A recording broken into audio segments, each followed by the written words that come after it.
Hello and good morning. Today we will resume our revision discussion on elastic collisions. Well, we'll start with elastic collisions, but we'll first clarify a few things from last time. Uh, as usual, there's just me and Kishore, and we will probably only be able to look at mechanics. And let's start. So, Kishore, please. So thank you. Let's start talking about elastic collisions. So elastic collision as Kishore, defined. can we Yeah, clarify the doubt we had last time yeah. before proceeding? And we had this doubt of um, there were two cases. In one case where this capital V is less than V naught, and there was a case when this capital V was greater than V. And Mm-hmm. as Landau case, when capital V is less than V naught, there will be uh, non-unique value of theta, unique value of theta. In the other case, you have non-unique value of theta. Basically, there are two values. The way we resolve this paradox that Kishore, your this voice quality is not so good here. I don't know what's happening. Okay, okay. Try. Can you keep the microphone closer to you? Maybe. Okay. Can you carry on? okay. So now, now you can see here that this line AC intersects the circle at 2 points, like this point here and the other point here, and correspondingly the this we will get two different values of theta. So Theta in naught. this sense, theta naught. Yeah. So in this sense, the theta and theta naught are not really equal. But then last time we thought that V is fixed. So for a fixed V and a fixed theta, you should have only one value of theta naught, right? Then how are you getting two values? Yeah. Yeah. So V is basically not fixed. V will be determined by theta, V and V naught, capital V and V naught. No, V naught I thought was already fixed. That is independent of theta, Not right? much, but capital V naught and theta that will determine V. Yeah, okay. Okay. Okay. That's fine. Want to add, Sorry? want to add something? No, no, it's fine. That's what we discussed, right? So it's correct. It sounds right. So now let's talk about elastic collisions. So if the collision involves no change of their internal energy. Okay. No So when the noise. Hmm. so this implies that when the law of conservation of energy is applied, the internal energy can be ignored because there will no change. So, so if not in the center of mass in the origin, I don't understand this. Center of mass. Okay, so there are two cases. In one case, if the center of mass is not the origin, and in the Hmm. other case, center of mass is the origin. In the other case, your Okay. R10 plus M2 R20, where R10 and R20 are distances, that should be equal to 0 because we consider the center of mass to get origin. So Kishore, your let's voice is very difficult to understand. I don't know why that is happening. uh, I think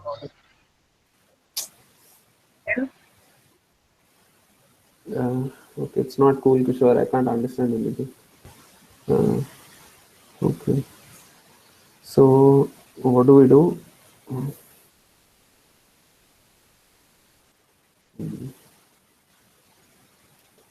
can I Okay. try again? Yeah, try again. Maybe it would get better. Okay. So if the center of mass is the origin, then in that case we have M1 R10 plus M2 R20 equal to 0, right? Yes. We have this R equal to R is defined as R10 minus R20, which is same as R1 minus R2. Then we have R10. From here you can calculate as M2 R by M1 plus M2, and R20 as M minus M1 R by M1 plus M2. The quantities in the center of mass frame are distinguished using the subscript. Okay. From here we can Distinguishes in the subscript. Okay.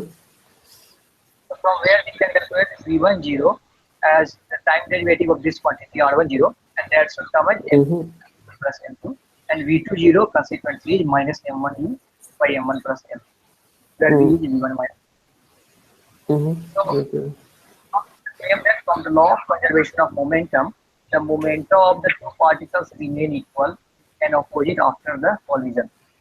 So in the center of mass frame before the collision, M1 R10 plus M2 R20 equal to 0, which implies M1 V10 plus M2 V20 equal to 0.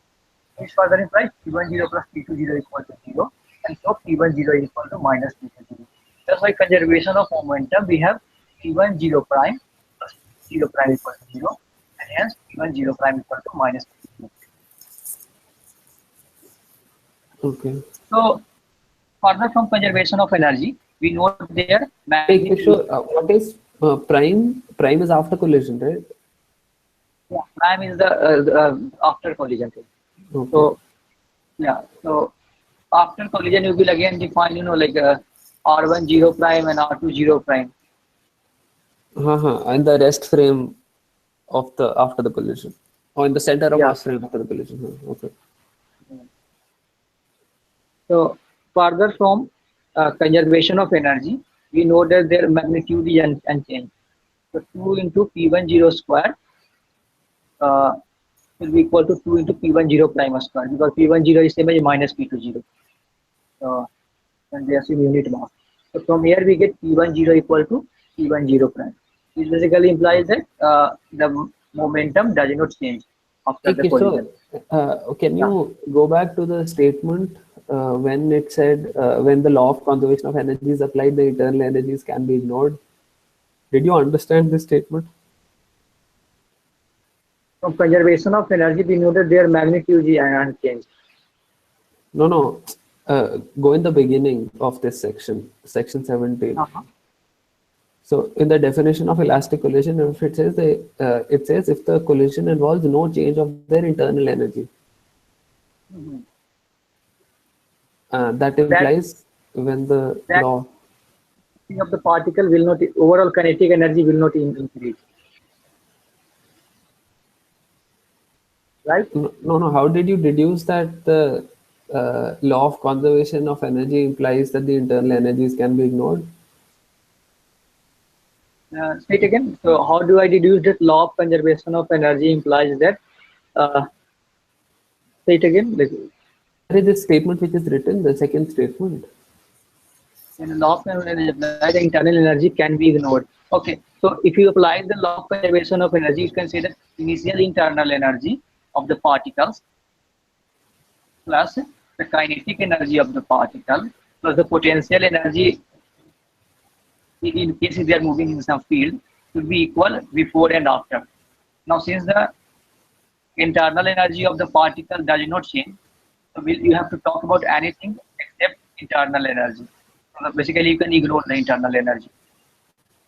Because after collision and before collision, since the internal energy is same, you can cancel anyway. So the internal energy is for each particle, or is it the internal energy of the system? Internal energy of the system, I guess.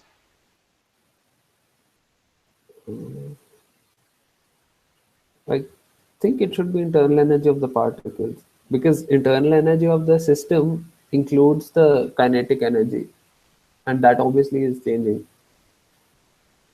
So, sorry, it includes the internal energy, includes the kinetic energy, which we are not ignoring.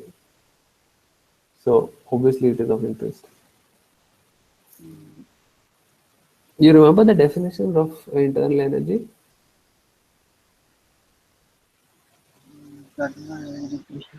Well, I don't remember. Internal energy was.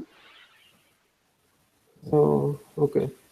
So internal energy was, as you said, internal energy was the, so you go to the So you define the energy for a system, but you look at it from the rest frame of the system. So whatever energy you get is defined to be the internal energy. Is that all right? So anything except the kinetic energy of the system. No. It can have kinetic energy, but just not the kinetic energy of the center of mass. So you include all the relative kinetic energy. Do you? Okay, we can discuss it later. Then it's okay. I don't think it's very important now. But I think the only important point here is that what you're ignoring are the internal energies of the particles, and not the internal energy of the system. So you mean the particle-wise, the internal energy is conserved, and so Yes.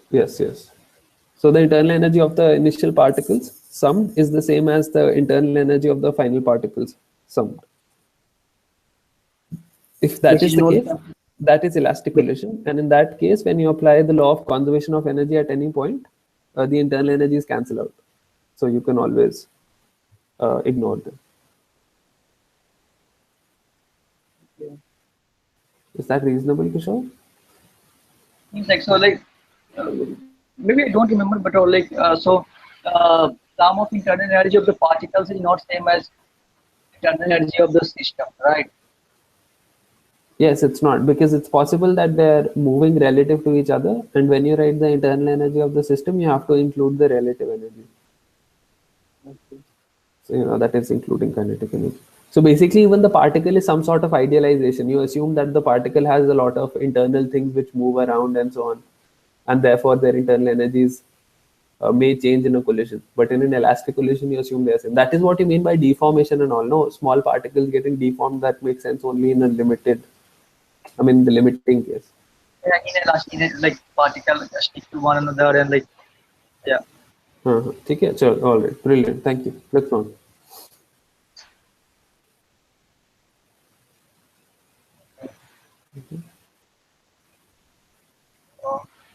Okay, so in the center, what is in the sea? In the sea is System. system. Hmm. Collision simply rotates the velocities which remain opposite in direction and unchanging magnitude. We let n0 represent the direction of the velocity of the m1 particle from particle after collision. Then v10 prime we define as m2v by m1 plus m2 n not cap, and v20 prime will be just minus of this. No, minus n1 n0 n0 m1 v by m1 plus m2. So to transform to the L frame, lab frame, then we simply need to add velocity of the center of mass. So v1 prime will be this thing plus velocity of center of mass. Similarly, we add the same thing get v2 prime. Okay.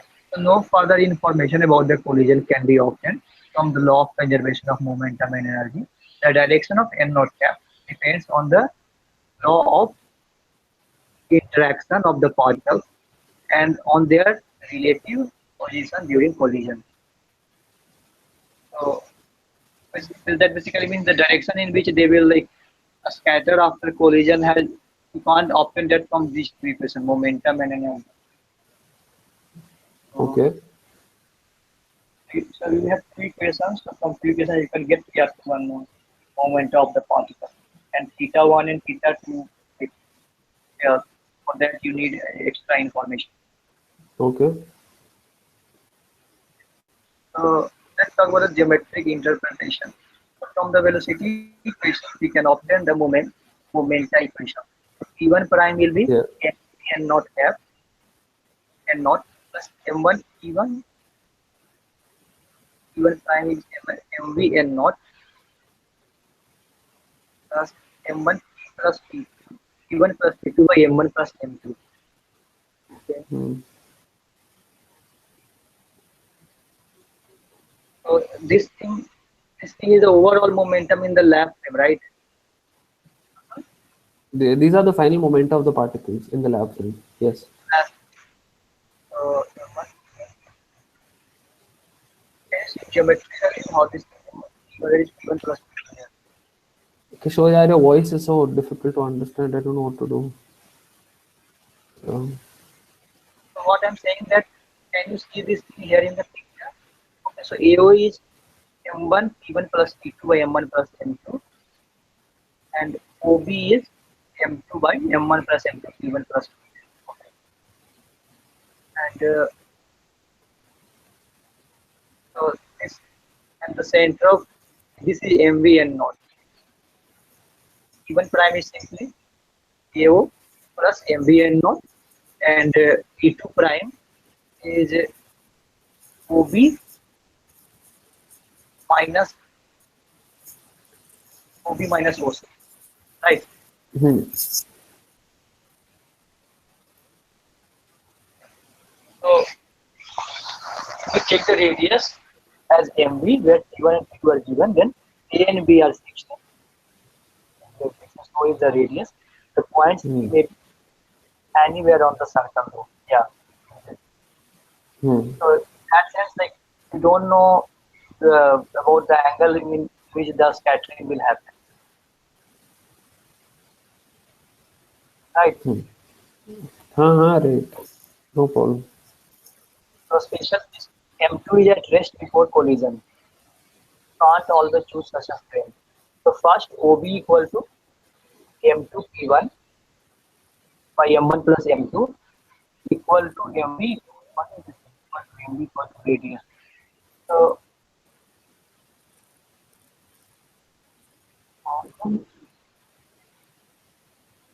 OB equal to M equal to MV.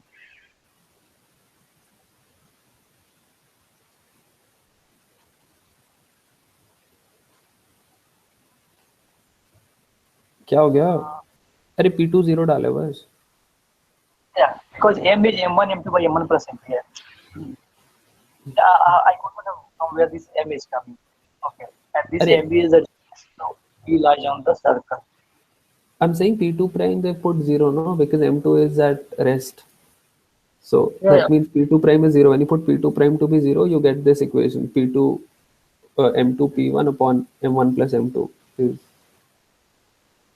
equal to MV. Or you can get it from the first equation also. So No, I you think will what I said was wrong, I think.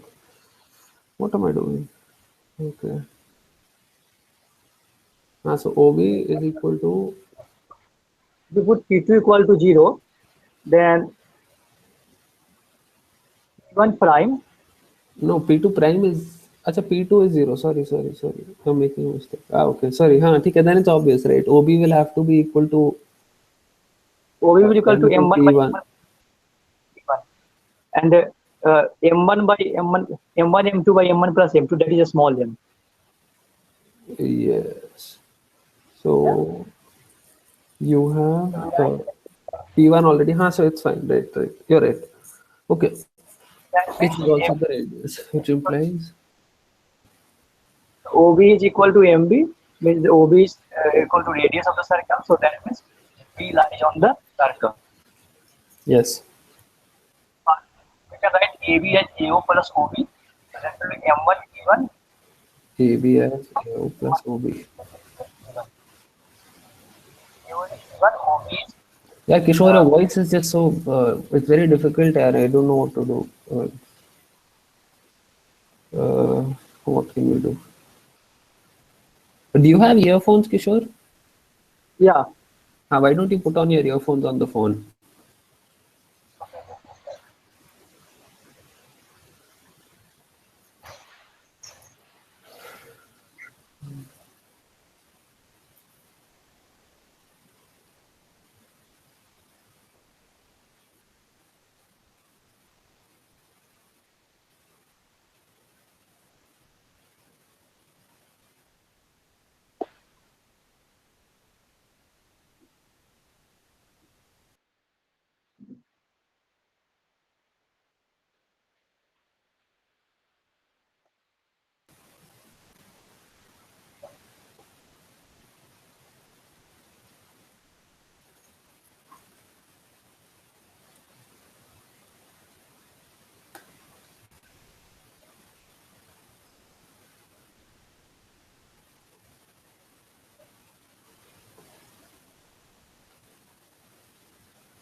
can't find the year right there in the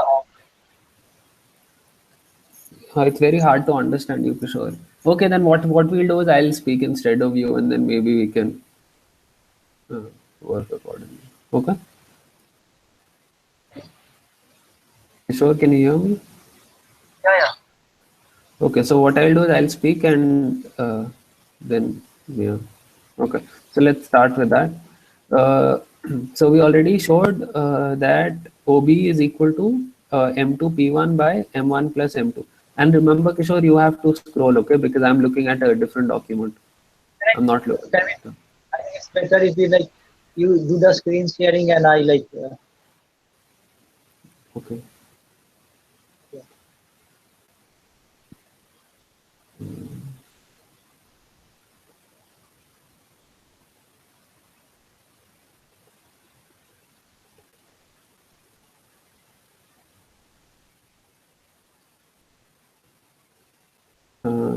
Sure. All right. So you can see the screen, right? Yeah. Okay. So we are saying that we already started with noting that OB is the same as M2 P1 upon M1 plus M2, which can be written as MV, which is the radius, which is fine.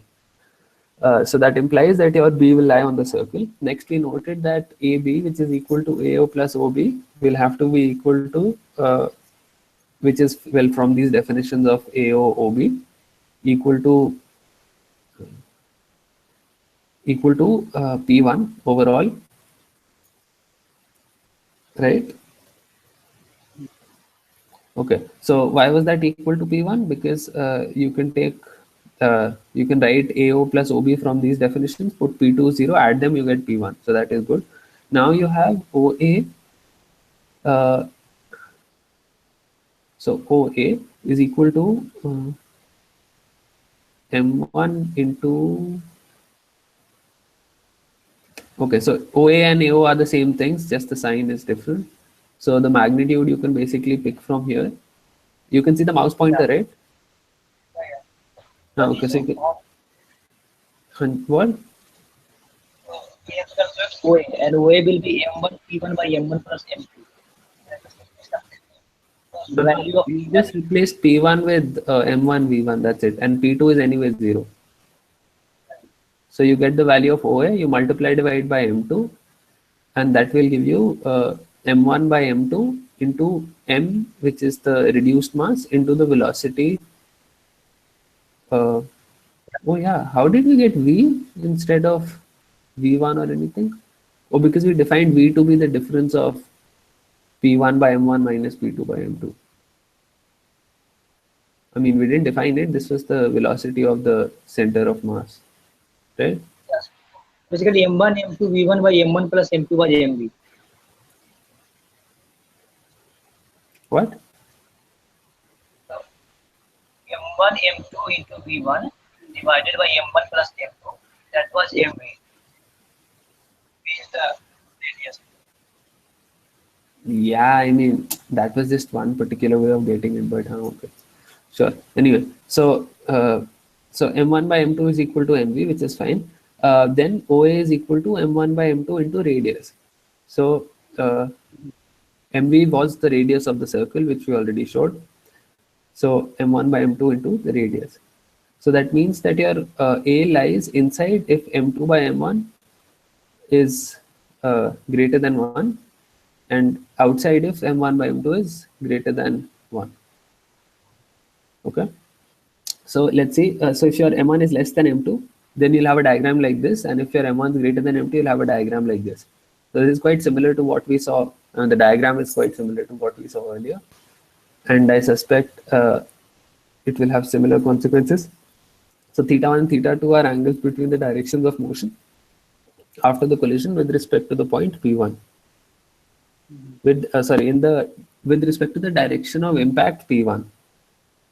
So where did P1 come in play? Hold on. So theta 1 and theta 2 are with respect to P1. Okay. And where did so all of this is obviously along, because OB was along this vector P1. There is no P2. So that is why it's in the direction of impact. Makes sense, right? Okay. So, so where are we now? Let's see. So theta 1, theta 2 are direction as defined. Note, even for theta 2, the standard, the statement is valid.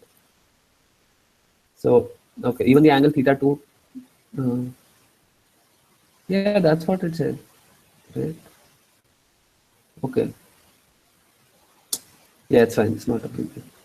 Okay. So basically, I was just showing that this angle theta 2 is, although in the picture it is along it looks like it's not from the positive whatever reference axis. It is in fact because you can draw it all the way and then this angle is the same as this angle.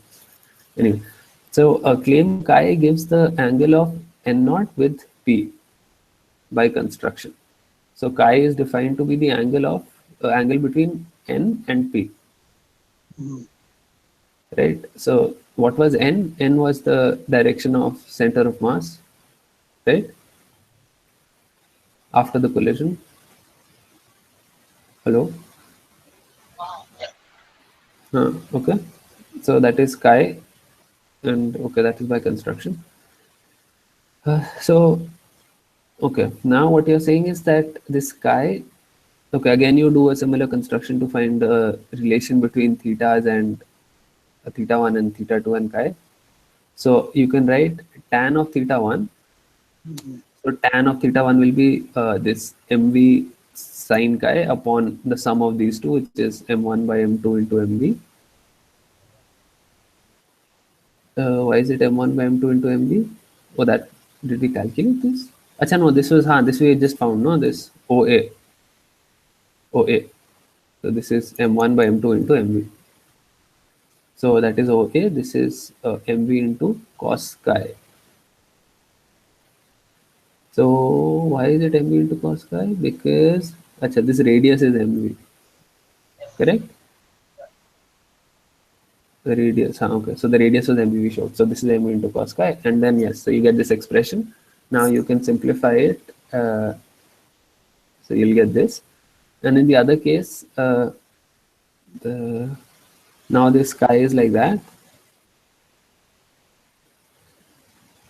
Okay. And you are saying that these two angles make the radius, is triangle. So that means chi plus theta 2 should be equal to pi, which implies theta 2 will be half of pi minus chi. Right? Yeah. Okay. So we have an expression for theta 1 in terms of chi and an expression for theta 2 in terms of chi. And chi happens to be the angle that the center of mass velocity makes with respect to the line of impact. So, okay, now there are some calculations I can even see. So V1 prime is equal to P1 prime squared upon M1 square. So V1 prime is the velocity after the collision in the lab frame. So that is, this is fine. And then you can write it like this. Okay, what just happened here? Okay, so P1 prime. So what was P1 prime? So P1 prime is MV N0 plus M1 P1 upon M1 plus M2. So now what did we do? We calculated. Okay, so now I'm not sure what we are doing and how quickly we are doing it. Okay, so let's see. So mv square comes from this n vector. Oh, array, you're just doing a square of a vector, right? You're right. So this is the formula for a plus b whole square as vectors, right? Yeah. That's Okay. AS. So P1 prime is equal to a O plus OP. Okay. So you're using this relation only, and you're squaring it, and then you're using the angle between P1 and N0 as chi. N not cap in P1. and not cap and P1, yes. So then if you do that, then you would get the length of the first, length of the second into magnitude into this Of course. upon, you had an M1 square, right? How did it become M2?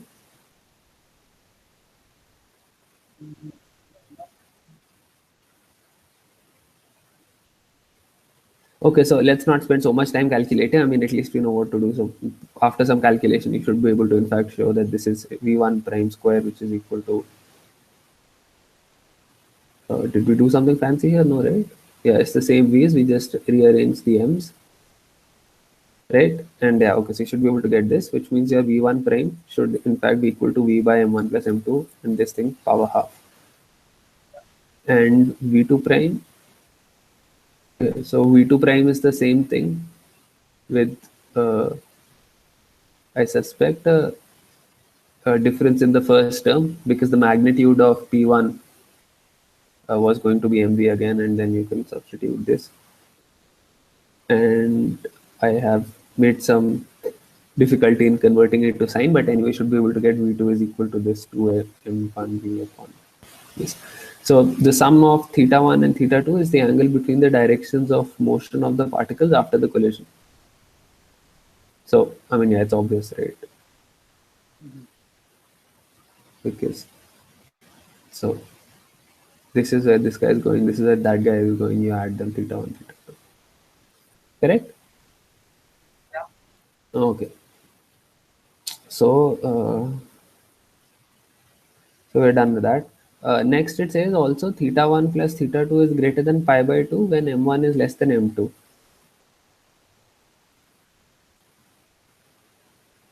And θ1 by θ2 is less than pi by 2 and m1 is greater than m2.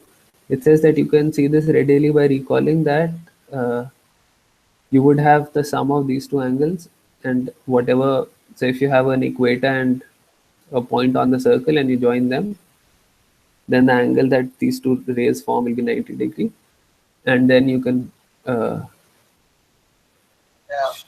that θ1 plus θ2, which were these two angles, right? θ1 plus θ2. Okay, so this is θ1 plus θ2.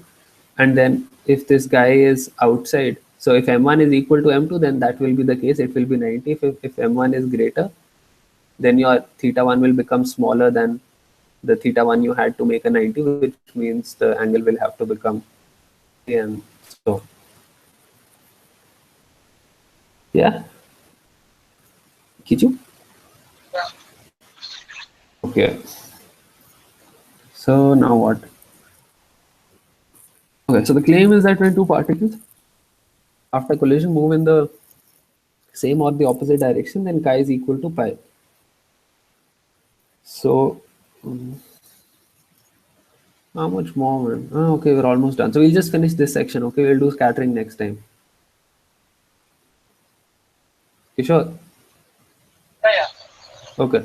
So when two particles after collision move in the same or opposite direction, then chi is equal to pi. Pi. Yeah. So if they are going in the same, then θ1 should be equal to, how is it same and opposite both? I mean, same or opposite? Okay, so let's see. So if they're going in the same direction, that means no,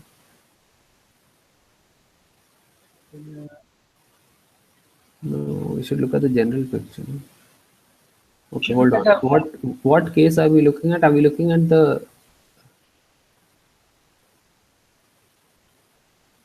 He's talking about chi, which means he's obviously talking about the case in which one of the particles was at rest. Which means that this chi has to be 0, right, in that case, if they both have to go in the, but that doesn't make sense. This guy is always touching me. How will they go in the same direction, Kishore? In opposite, do you mean like they fly in opposite direction with same speed or something? Yeah, maybe, but I don't see how they can go in opposite direction also. Do you see from the diagram, I mean, what value of chi and, or am I making a mistake somewhere? When the particles after collision move, Can you go again to the picture? When phi equal to phi,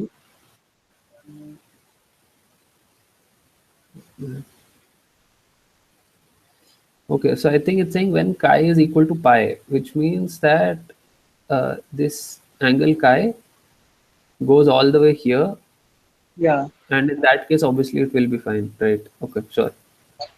yeah. So in that case, yeah, they will be in the opposite. P2 prime will be Ah, equal to they may be opposite or the same depending on whether M1 is greater than M2 or M2 is greater than M1. yeah. So in this case, they will be same, but in the other case they will be opposite. In the first case, they will be. So in the A case, you're saying they will be same. Yeah, because your P2 prime will be same as P1 prime. So phi equal to phi, then this Chi one equal to pi, they will be opposite, no? not opposite. Same. This guy is pointing in this Oh, direction. P2 prime is this thing, the solid line BC. Yeah, yeah. So they will be opposite. They should be opposite. And in the B case, they should be the same. Okay. Yeah. Okay. So, okay. So in this case, the point C lies on OA produced. Okay, so you extend it. Thus, after the collision, we have V1 prime equal to M1 minus M2 prime. Okay, so there's a lot of feedback coming. यार कुछ पता नहीं क्या हो रहा है. Do you have your laptop speaker on accidentally? That's the speaker. Yeah. Can you mute it if you don't mind? It's already. Okay. Yeah, now it's fine. So V1 prime will be equal to M1 minus M2 upon M1 plus M2V. Okay, so you just put the value of chi in this expression. So this is sine chi, that was cos chi. And today your system is just creating a lot of trouble, you know. I don't know why. I need to I know can my Mac or something. what? I think there is some problem with what we call that system update or something. Anyway, okay. So V1 and V2 prime are going to be this, which is fine. Also note that V1 prime has the greatest possible magnitude and the maximum energy which can be acquired by the particle initially at rest. Okay, is therefore E2 prime max, which is equal to half M2 V2 prime max, which is given by 4 M1 M2. Okay, so what did they substitute? Okay, they substitute the expression for V2. Okay, and you get this. And E1 is the energy of the initial particle, which is half m V1 squared. Okay, so what they're saying is that the maximum energy that the particle can acquire will be determined because everything else is fixed here, and the only parameter is chi. And they say the maximum is when sine chi is 1, sine chi by 2. So therefore, the maximum energy for the second particle will be given for this value, and you plug it in. Okay, so that is nice. Now, if m1 is less than m2, the velocity of m after collision can have any direction. So the velocity of m, okay, center of mass can be in any direction. Okay, if m1 is greater than m2, then the center of mass velocity can't exceed theta max. No, then the particle m1's velocity can't exceed theta max. Theta 1 is usual. Okay, so theta 1 can be anything. So, okay, so you have to look at the diagram again to see for the case m1 greater than m2, maximum velocity of m1. We have a theta max. So, m1 is greater than, yes, of course, there's a theta max, right? You can see that obviously. Yeah. Okay, so otherwise it won't satisfy. So this theta max we can calculate, and you can show that sine theta max will be equal to m2 by m1, which is basically just OC by OA, and you've just divided things. One more. Yeah. So you will get m2 by m1. That is the maximum angle. So now there is a super special case in which m1 is equal to m2. So both B and A lie on the circle. Mhm. So B and A lie on the circle. This is what we do in school, no? I think. Yeah. Or maybe not even this, I don't know. And then m2 by m1 is equal to 1, which is fine. So theta 1 is half chi, theta 2 is half of pi minus chi. After collision, particles move perpendicular to each other. Yes, because of the 90 degree, since A and B are on a circle. And then V1 is this and V2 is this. And we're done.